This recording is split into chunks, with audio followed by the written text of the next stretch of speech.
Hi అందరికీ ఒంటికి ఎంతో చలవ చేసే సగ్గుబియ్యం పాయసాన్ని సింపుల్ వేలో ప్రిపేర్ చేసుకుందామా. అరకప్పు సగ్గుబియ్యాన్ని 1 గంట పాటు నానబెట్టేసుకోండి. నానబెట్టుకునే ముందు ఒకసారి శుభ్రంగా కడిగేసుకొని నానబెట్టేసుకోండి. స్టవ్ వెలిగించుకుని మందపాటి కడాయిని పెట్టేసుకోండి. 3 కప్పుల వాటర్ని వేసేసుకొని ఇలా రోలింగ్ బాయిల్ అయ్యేటప్పుడు నానబెట్టుకున్న సగ్గుబియ్యాన్ని వేసేసుకొని 5 నుంచి 10 నిమిషాల పాటు బాగా కుక్ చేసుకోండి.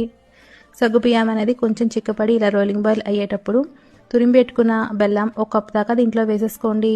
బెల్లం అనేది పూర్తిగా కరిగిపోయి దీంట్లో అంతా బాగా మిక్స్ అయిపోయే వరకు బాగా కుక్ చేసుకోవాలండి. దీంట్లోని యాలకుల పొడి వేసేసుకొని స్టవ్ అనేది ఆఫ్ చేసేసుకొని పక్కకు తీసేసుకోవాలి. వేరొక బాండీలో నెయ్యి, జీడిపప్పు పలుకుల్ని వేసేసుకొని బాగా ఫ్రై చేసుకోండి. ఇప్పుడు వీటిని పక్కన పెట్టేసేసుకొని ముందుగా కలిపెట్టుకున్న సగ్గుబియ్యంలో 2 కప్పుల దాకా చిక్కటి పాలను వేసేసుకొని మిక్స్ చేసేసుకోండి.